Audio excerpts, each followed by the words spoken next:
সুপ্রিয় দর্শক, আসসালামু আলাইকুম। হঠাৎ করে সরকার একটা সিদ্ধান্ত নিল।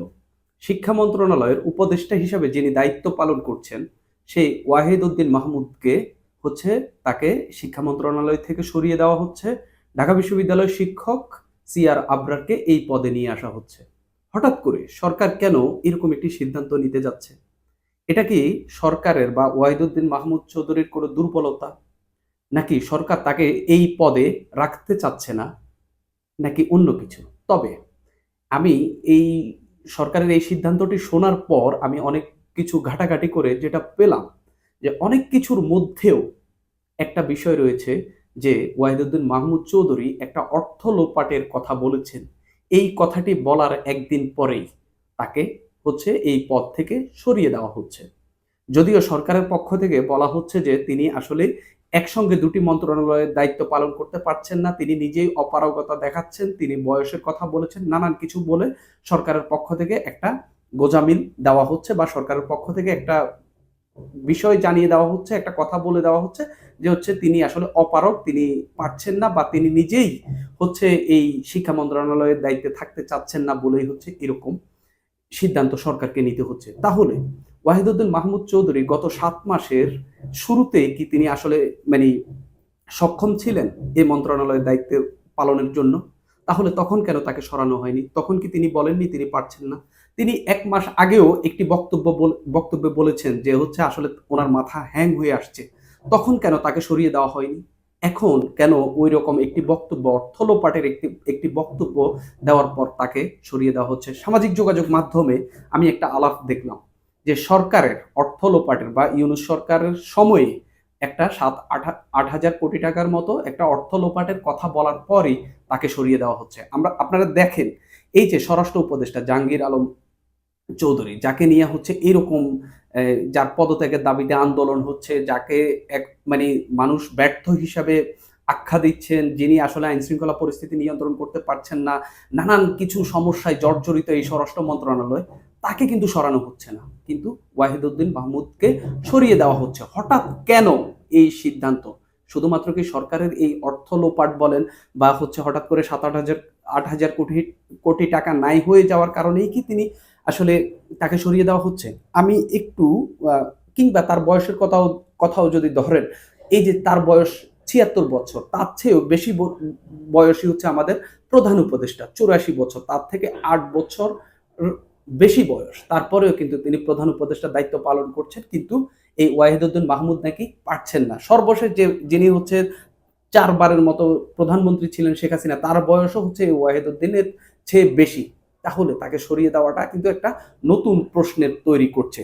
তো তিনি যে বক্তব্যটা দিয়েছেন, তিনি আসলে যদিও এর মাঝে তিনি একটি সংবাদ সম্মেলনে অসুস্থ হয়েছেন। অসুস্থ হয়ে তিনি সরাসরি সেখান থেকে হাসপাতালে গেলেন। নানান কিছুর মধ্যেও কেন জানি অর্থ লোপাটের কথাটাই নিয়েই বেশি আলোচনা হচ্ছে। সর্বশেষ তিনি আসলে ৮ হাজার কোটি টাকা নিয়ে আসলে কি বলেছেন এবং পরিস্থিতি আসলে কোন দিকে যাচ্ছে, আমি এইসব নিয়েই আলোচনা করব। তিনি একটি বক্তব্যে রাজধানীর এনএসসি সম্মেলন কক্ষে জাতীয় অর্থনৈতিক পরিষদের সভা শেষে তিনি একটা বক্তব্য দেন। এমপিও ভুক্ত শিক্ষকদের পেনশনের ৭ থেকে ৮ হাজার কোটি টাকা লোপাট হয়েছে বলে জানিয়েছেন শিক্ষা উপদেষ্টা ওয়াহিদ উদ্দিন মাহমুদ। তিনি সেখানে বলেছেন, এমপিওভুক্ত শিক্ষকদের পেনশনের ৭ থেকে ৮ হাজার কোটি টাকা লোপাট হয়েছে। এটা সমাধানে অর্থ মন্ত্রণালয়কে ডিও লেটার দেওয়া হয়েছে। দুর্নীতির কারণে শিক্ষা মন্ত্রণালয়ের অনেক প্রকল্প বন্ধও করা হয়েছে। এই দুর্নীতির কথা বলার কারণেই কি একদিন পরে তিনি এই বক্তব্যটি দিয়েছেন। মানে সোমবার ৩ মার্চ, এরপর দিনই আমরা দেখলাম তাকে আসলে সরিয়ে দেওয়া হচ্ছে। তাই একেবারে স্বাভাবিকভাবেই মানুষ আলোচনা তুলছে যে তার এই বক্তব্যটি তার জন্য কাল হয়ে দাঁড়িয়েছে এবং এই বক্তব্যটির কারণেই তাকে সরিয়ে দেওয়া হচ্ছে। এবার আপনারা যদি একটু দেখেন যে আমাদের ফ্রেশ সচিব কি বললেন, শফিকুল আলম, তিনি আসলে কি বললেন। উপদেষ্টা অধ্যাপক ডক্টর ওয়াহিদুদ্দিন মাহমুদ শিক্ষা মন্ত্রণালয়ের পাশাপাশি পরিকল্পনা মন্ত্রণালয়ের দায়িত্ব পালন করে আসছেন। বয়স ও পরিকল্পনা মন্ত্রণালয়ের বড় দায়িত্বের কারণে দুটি মন্ত্রণালয় চালাতে পারছেন না তিনি। সে কারণে তাকে শিক্ষা মন্ত্রণালয় থেকে সরিয়ে দেওয়া হচ্ছে বা তিনি নিজে সরিয়ে দেওয়া হচ্ছে এটা বলেননি, শিক্ষা মন্ত্রণালয়ের দায়িত্ব থেকে তিনি সরে দাঁড়াচ্ছেন। তাকে তিনি নিজে সরে দাঁড়াচ্ছেন। মঙ্গলবার দুপুরে ফরেন সার্ভিস একাডেমিতে একটা ব্রিফিং এ উপদেষ্টা শফিকুল আলম, এই উপদেষ্টা না, সরি, প্রেস সচিব, মানে প্রধান উপদেষ্টার প্রেস সচিব শফিকুল আলম এই বক্তব্যটি দেন। আচ্ছা, গত 7 মাসে পরিকল্পনা মন্ত্রণালয় কি এমন কাজ করেছে যে হচ্ছে শিক্ষা মন্ত্রণালয় তার এই ওয়াহিদুদ্দিন মাহমুদের জন্য হচ্ছে বাড়তি চাপ হয়ে যাচ্ছে? পরিকল্পনা মন্ত্রণালয়ে দৃশ্যমান কোনো কাজ দেখা যাচ্ছে? সরকার কি কোনো উন্নয়ন পরিকল্পনা কোনো হাতে নিয়েছে?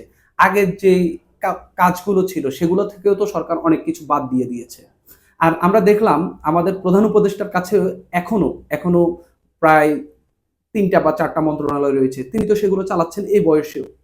তারপরে আমাদের আরো অনেক উপদেষ্টা যারা হচ্ছে মানে 2-3টি মন্ত্রণালয়, এই যে স্বরাষ্ট্র উপদেষ্টার কথা ভাবেন, তিনি 2টা মন্ত্রণালয়ের দায়িত্বে আছেন, স্বরাষ্ট্র মন্ত্রণালয় এবং কৃষি মন্ত্রণালয়। কৃষি মন্ত্রণালয়ে তিনি কি কাজ করছেন?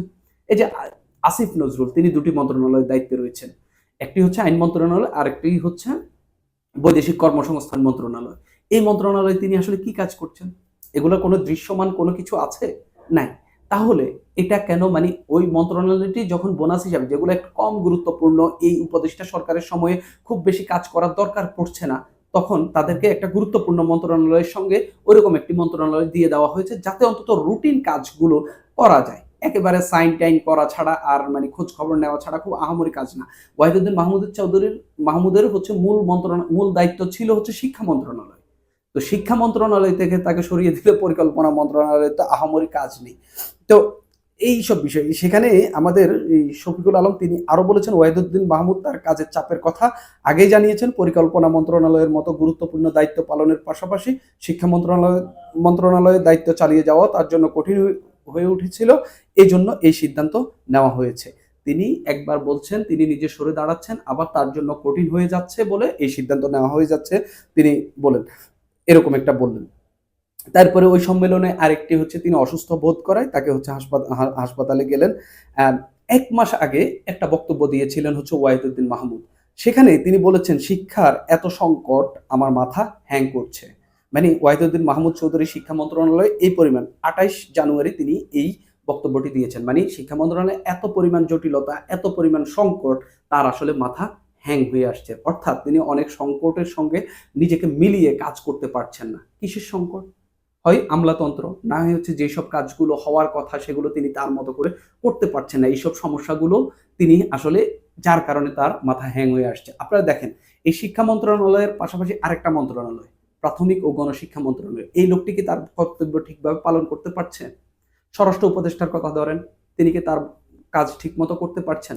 এই যে আমাদের আরো একজন উপদেষ্টা রয়েছেন আদিলুর রহমান খান, তাকে দৃশ্যমান কোনো কাজে দেখা যাচ্ছে? তিনি গণপূর্ত মন্ত্রণালয় সঙ্গে আরেকটি শিল্প মন্ত্রণালয়ের দায়িত্বে রয়েছেন। তাহলে দৃশ্যমান কোনো কাজে দেখা যাচ্ছে? তাহলে কি তাকেও সরিয়ে দেওয়ার কথা না? এই উপদেষ্টাদের মধ্যে অনেকেই নিজের কাজটি ঠিকভাবে সামলাতে পারছেন না, তাহলে কি তাদেরও কি সরে দাঁড়ানোর কথা নয়? প্রশ্ন কিন্তু আসতেই পারে। যিনি নতুন উপদেষ্টা হয়ে আসছেন সিআর আবরার, তিনি কেমন হবেন, কি হবেন, তিনি কে? তিনি ঢাকা বিশ্ববিদ্যালয়ের শিক্ষক, এটা মোটামুটি আমরা সবাই জানি। তিনি হচ্ছে মানবাধিকার অভিবাসন নিয়ে তিনি কাজ করেন।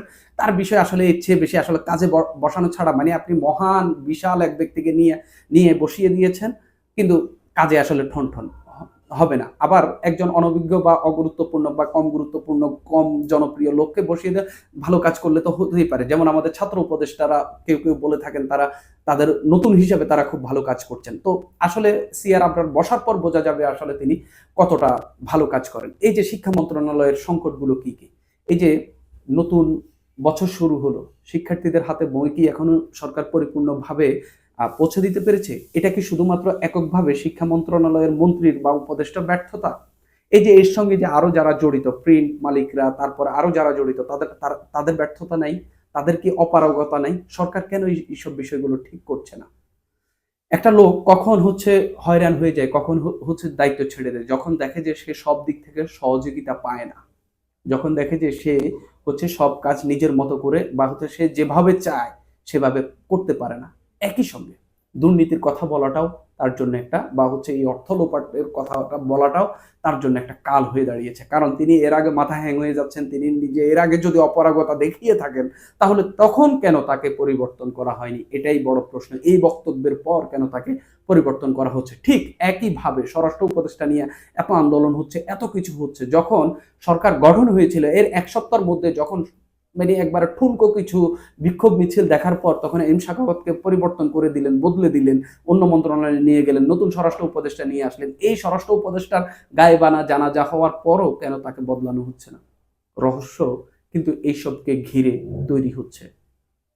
তাহলে শুধুমাত্র নিজে সরে দাঁড়াচ্ছেন বলেই কি হচ্ছে এই উপদেশটাকে সরিয়ে দেওয়া হচ্ছে বা সরে যেতে সরতে দেওয়া হচ্ছে?